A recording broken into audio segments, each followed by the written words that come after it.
Okay, so thinking about becoming a marriage counselor, it's a career path that it definitely piques the curiosity, right? Hmm. Helping couples build stronger bonds and navigate those inevitable bumps in the road. There's something really inspiring about that. But what's the reality really like, Yeah, beyond the surface? it's definitely a field with a lot of heart, but it's also way more nuanced than I think a lot of people realize. It requires a really unique blend of empathy, resilience, and some seriously sharp communication skills. Yeah, let's unpack that. We've got some great data from RoleCatcher to guide us today. And I have to say, some of this stuff surprised me. Oh, I think you're going to love this. RoleCatcher is a gold mine for those wanting to go beyond the brochure, so to speak. Totally. For example, you see that job outlook projected to grow by 22% in the next decade. That's massive. It's huge. Way faster than average. It really speaks volumes about the increasing need for skilled professionals who can help people navigate the complexities of relationships. And it's not just about, fixing marriages that are on the brink either. Let's dive into what a marriage counselor actually does day to day, because it's often broader than people think. Yeah, it seems like there's often this misconception that it's all about, well, just marriage counseling. But RoleCatcher paints a very different picture. Absolutely. While the title might conjure images of couples therapy sessions, marriage counselors actually work with a wide range of individuals and dynamics. Yes, they help married couples, but their expertise extends to couples who aren't married, and even families facing a whole spectrum of challenges. Okay, so it's way more versatile than the name suggests. But what are some specific issues that clients might bring to a marriage counselor? What kind of things are on the table? We're talking about everything from navigating major life transitions and communication breakdowns to dealing with more serious issues like depression, anxiety, infidelity, or even substance abuse within the context of a relationship. Wow, that's a pretty heavy load. It really underscores how crucial those communication skills are in this role. It's not just about doling out advice, right? Not at all. Think of a skilled marriage counselor as a communication coach almost. They're trained to help people understand their own emotions, better recognize unhealthy patterns, and develop healthier ways of communicating with those around them. I imagine that takes a lot of active listening, really getting to the root of what's not being said. Exactly.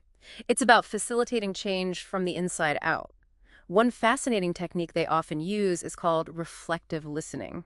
Imagine a couple arguing about finances. Instead of offering solutions, the therapist might reflect back what they're hearing.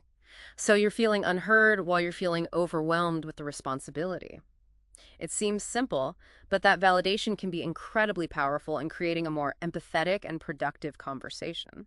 It's like holding up a mirror to their communication patterns, helping them see things from a new perspective. I can see why techniques from cognitive behavioral therapy or CBT come into play here. Precisely. CBT is all about identifying and changing negative thought patterns and behaviors. In the context of couples therapy, a counselor might use CBT techniques to help partners challenge unhelpful assumptions they have about each other, or to develop healthier coping mechanisms for dealing with conflict. Okay, so we're talking about communication, deep listening, and even therapeutic interventions like CBT. It sounds like a marriage counselor's toolkit is pretty diverse. But what about the actual work environment? Where do they spend their days? Is it all dimly lit offices and comfy couches? Well, picture this. One day you might be in your private practice, the next day you could be facilitating a group therapy session at a bustling community center. You could be working with a couple in a hospital setting, helping them navigate the emotional roller coaster of a health crisis, or even providing online therapy sessions from your home office. It's interesting you mentioned online therapy. It seems like that's become increasingly popular, especially in recent years. Does RoleCatcher touch on how that's changing the game for marriage counselors? Definitely. The rise of telehealth has been a game changer, making mental health services more accessible to people who might not have traditional access. It's also opened up opportunities for counselors in terms of flexibility and reach. That's a good point. You could be living in a rural area and still connect with clients in a major city, for example. Exactly. However, it's important to remember that while the setting may vary, the emotional demands of this career are ever present. You're dealing with people at their most vulnerable, often navigating difficult emotions and challenging situations. RoleCatcher highlights the importance of self-care and strong boundaries for maintaining your own well-being in this field. That makes a lot of sense. It's not a job you can just clock out of emotionally at the end of the day, is it? You're carrying those stories and experiences with you. You said it. Resilience is key. It's like being an emotional athlete.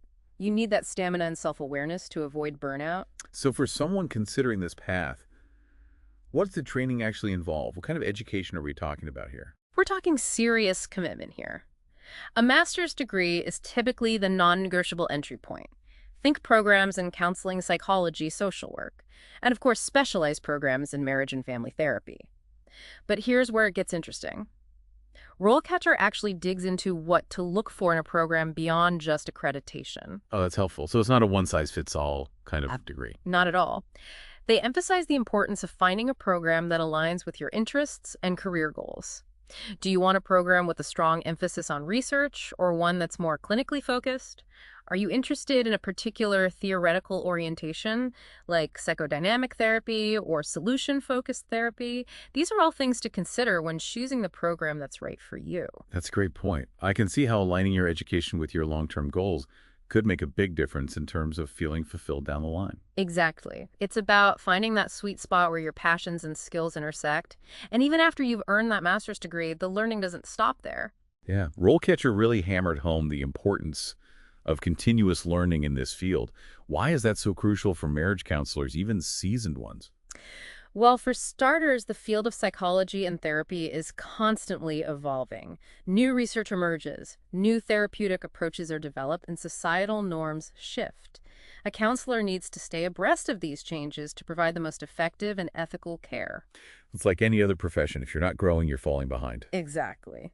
Beyond that, pursuing continuing education can help counselors deepen their expertise in specific areas. That's where those specializations we touched on earlier come into play. Right. RoleCatcher had a whole section on specializations, which I thought was super helpful. It's like you get that master's degree, which is your foundation, and then you can choose to build upon it in all these fascinating directions. Precisely. It's about niching down, honing your skills in a particular area that speaks to your passions. We talked about substance abuse counseling earlier. Imagine the level of expertise you could develop in that area working specifically with couples impacted by addiction. You'd be equipped with a deep understanding of how addiction affects relationships, as well as evidence-based strategies for supporting both the individual and the couple as a unit. That's such a powerful example. It's not just about fixing surface level problems. It's about understanding the underlying dynamics and providing truly specialized care. What other specializations really stood out to you from RoleCatcher's research? Trauma therapy immediately comes to mind. Imagine working with couples who have experienced a traumatic event together, or even individuals carrying the weight of past traumas that are impacting their current relationship. That requires a specialized skill set understanding the nuances of trauma and how to create a safe and supportive environment for healing. I can only imagine the emotional weight that comes with that kind of work. It takes a special kind of person to hold that space for others, to guide them through those really difficult emotions. It makes you realize that being a successful marriage counselor requires more than just textbook knowledge, right? 100%. Mhm. It requires a deep well of empathy, for starters. You're going to be encountering people at their most vulnerable, navigating incredibly sensitive situations.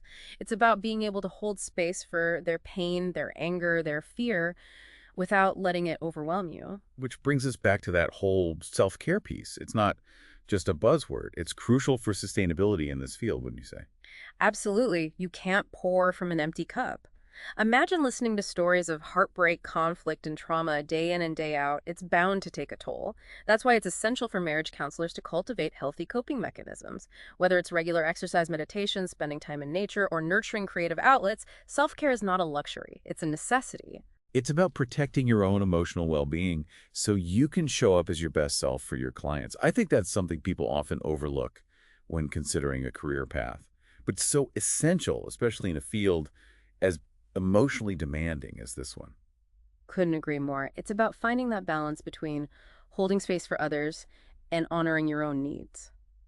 So let's say someone's listening to this and they're feeling drawn to this career path. They're resonating with the challenges, the emotional depth, and the potential for impact. What advice would you give them? What are some concrete first steps they can take to dip their toes into this world? This is where it gets, really interesting for anyone listening who's serious about exploring this path.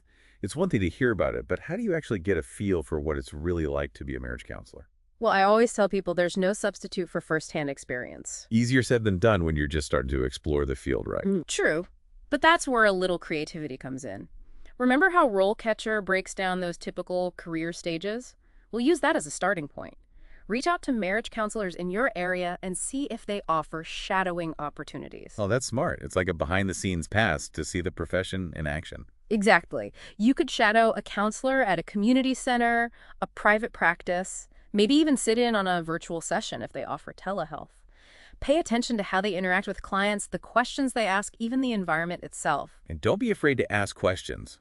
I imagine most counselors would be happy to share insights about their career path, the rewards, the challenges, what they wish they'd known when they were starting out. Absolutely.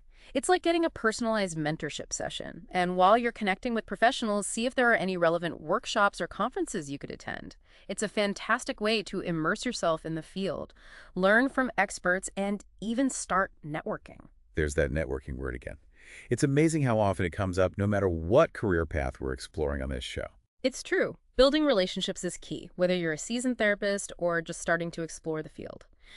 And speaking of building relationships, RoleCatcher highlights a unique aspect of this career path that I think is worth emphasizing: My ears are perked. What is it? the potential for leadership and advocacy. As you progress in your career, you might find yourself drawn to shaping the field in a broader way beyond individual client work. Oh, I love that. Yeah. So we're talking about moving from the one-on-one to having a larger impact. How would a marriage counselor typically step into that kind of role? There are so many paths. You could specialize in a particular area, becoming a sought-after expert on, say, couples impacted by chronic illness. Or you could get involved in research contributing to the growing body of knowledge on relationships and mental health. Some counselors even go on to develop training programs for other therapists or advocate for policy changes that improve access to mental health services. Wow. So the possibilities really do expand the further you go in this field. It's inspiring to think about the ripple effect one person can have. It really is. And ultimately, that's what this deep dive comes down to, helping you figure out if this path aligns with your values, your strengths, and your vision for the future. Well said. We've covered a lot of ground today, from the nitty-gritty of education and specializations to the often overlooked importance of self-care and the exciting potential for leadership down the line. Remember, a career in marriage counseling is about more than just helping couples solve problems. It's about empowering individuals, strengthening families, and even contributing to a healthier society. Beautifully put. So to our listener out there, if your curiosity is piqued, if you feel a tug on your heartstrings, consider this your invitation to keep exploring. The world of marriage counseling is rich with possibilities, and who knows, maybe you'll be the one guiding couples towards stronger, more fulfilling relationships for years to come.